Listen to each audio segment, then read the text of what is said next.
Greetings and salutations. This is an important video that I'm doing here today. If you follow my stuff at all, you know that I just completed a series called Roadmap to Enlightenment, and in video number 3 I'm saying don't become a reprobate. I'm talking about reprobates. I mentioned how is it that somebody like Donald Trump can work 3 hours a day, be president of the United States. He said everything handed to him his whole life, he must be a reprobate. Now, I didn't know that 3 days later, all of these revelations about Jeffrey Epstein would come out and be all over the news. Even the fake news is talking about it. Every news channel you turn on right now, Jeffrey Epstein, okay, sex parties with underage girls. He was partying with Bill Clinton for 20 years, 30 years, same with Donald Trump. Sex parties, sex trafficking, underage girls. Now, we probably all know, Donald Trump has been accused of raping or sexually attacking 29 different women. You take some of it with a grain of salt because sometimes famous people get accused of things because people want money. You take it with a grain of salt, but then all this stuff comes out about Jeffrey Epstein.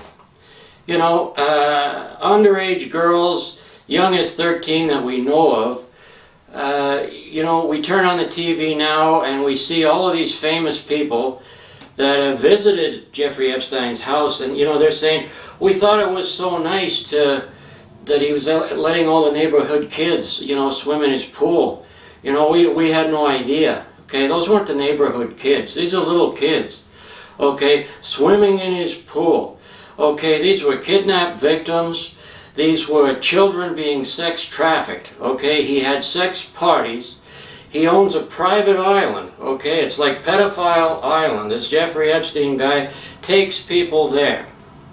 Now, the air traffic records show that Bill Clinton flew on Jeffrey Epstein's private jet on 26 separate occasions. Now, that's Bill Clinton I'm talking about, not Trump. Bill Clinton, okay? Now, Clinton's staff said, oh, it wasn't 26 times, it was only 4 times. Okay, well, that's kind of interesting. The records, which are now before the courts, show 26 times, but I guess if a big-time supporter of Bill hears it's 4 times, he might believe it's 4 times, but what difference does it really make whether it was 4 times or 26 times? If you've been on a guy's private jet 26 times, how many times have you been to his house? Okay, what, 300 times? I don't know. How many times have you partied with him? How many times have you been to his island? Okay, if they're partying, if Bill Clinton is partying with this guy over a period of 30 years and Donald Trump's doing the same, what does that tell us about them? Okay. Now, I've included 2 video links in the comments section. One of them is one of the rape victims of Donald Trump. She was 13 when he raped her, and she's doing an interview on this. Now, this is before the courts now, okay? We knew about this a couple of years ago, but now we have a name because it's before the courts. Her name is Katie Johnson, and she's doing an interview about how she was raped at age 13 by Donald Trump. Now, we've all heard Trump talking to the media, that awful audio clip that came out during the campaign. Melania was so embarrassed about it. Trump's bragging about how he forces himself on women, kisses them, grabs them by the pussy. That's his words, not mine. It's all on tape. This one all over the media. I'm going to give you the credit for having heard that. If you haven't, it's easy to find. Okay, so he does this. For decades, Donald Trump has been a friend and associate of this guy, Jeffrey Epstein. He is quoted in interviews with New York Magazine saying what a great guy Jeffrey is, how it's so fun to party with him, how he loves women just as much as Trump does. He likes them on the young side, he said. So these guys are friends. They party together and have done so for decades.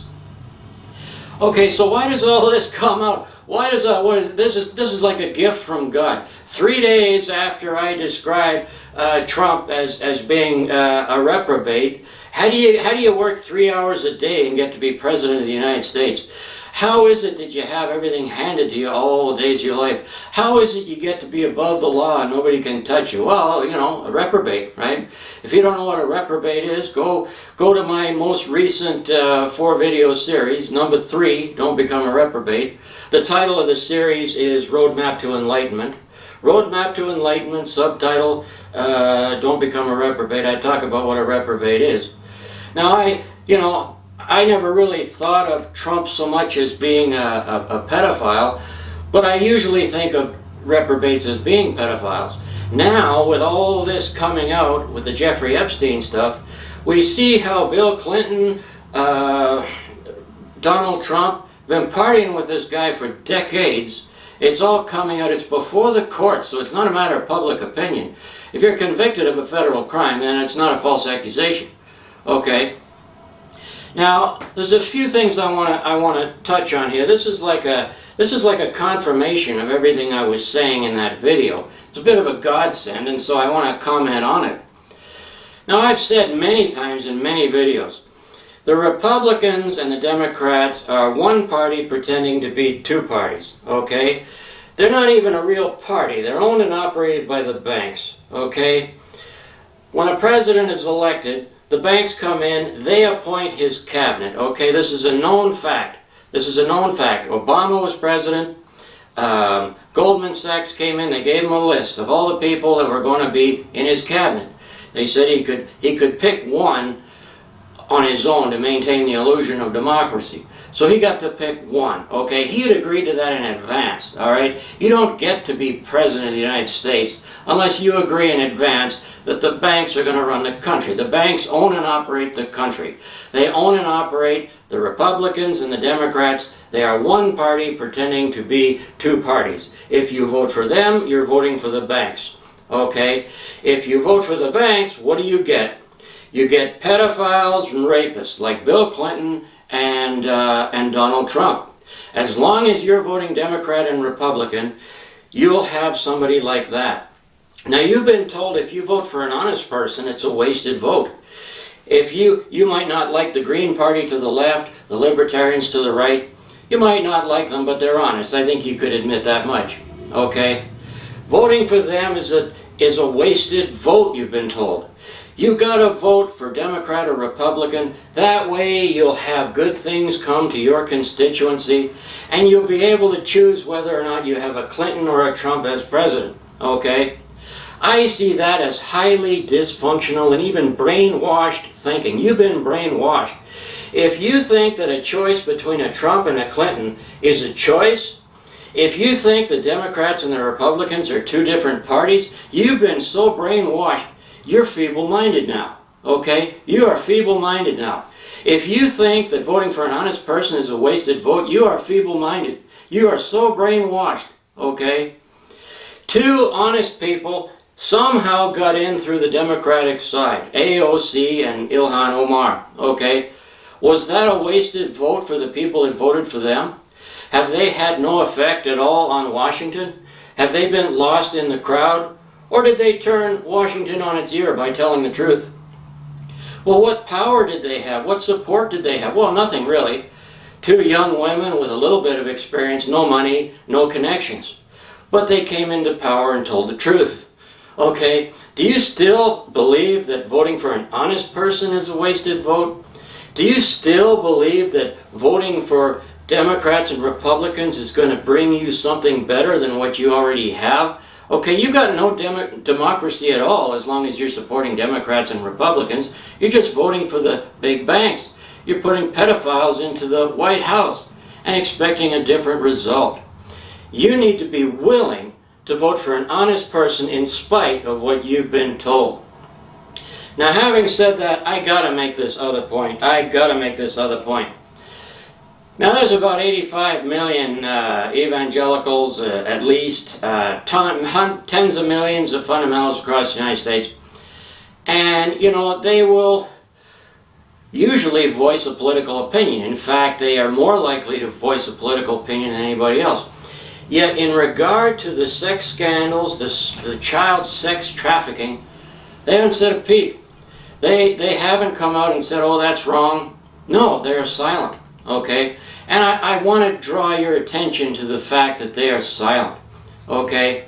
Now, the ego always presents itself as the opposite of what it actually is. They're presenting themselves as Christians. Well, we know what Christ represents, and I know he wouldn't support what Clinton and Trump do with little girls in these parties with Jeffrey Epstein. Yet these organizations, if there's 85 million people and none of them is saying boo, what does that tell you? What does it tell you about their leadership, okay? Let me give you an example, another example, okay?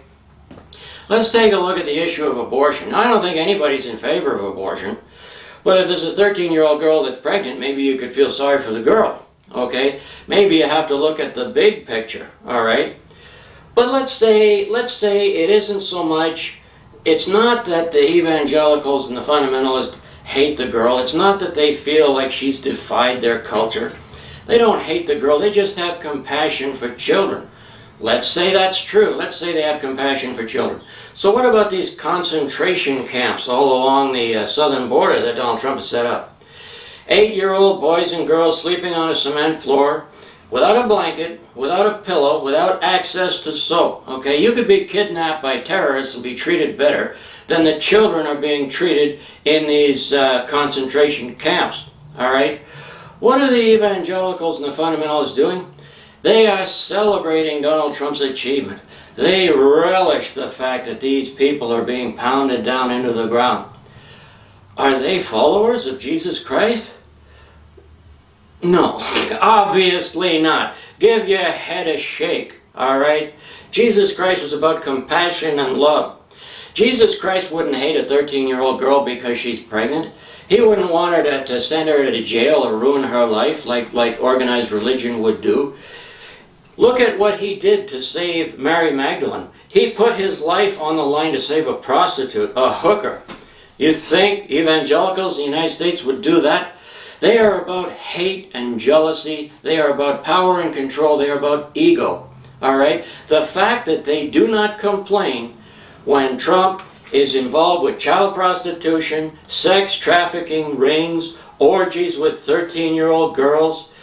You can watch that video. It's right on there. The 13-year-old girl he raped, she does an interview. You can see it. Her name is Katie Johnson. Do you think anybody in the evangelical community or the fundamentalist community is going to feel sorry for her at all? No. They're going to condemn her. They're going to call her a liar. But you know what? They know that Trump is like this, and they don't mind.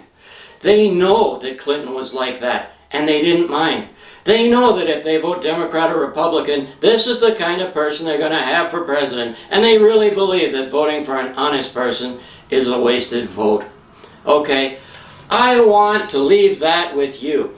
You turn on any channel you want, you'll hear all about Jeffrey Epstein. You'll hear all about the sex parties. You'll hear all about the 13-year-old girls and how Donald Trump and Bill Clinton were partying it up, having sex, raping all these kids. These are the people you vote for. This is the country you made by voting for these people. As long as you keep voting for these people, the United States of America will be the same as it is now. The only reason there's no democracy in the United States is because of you.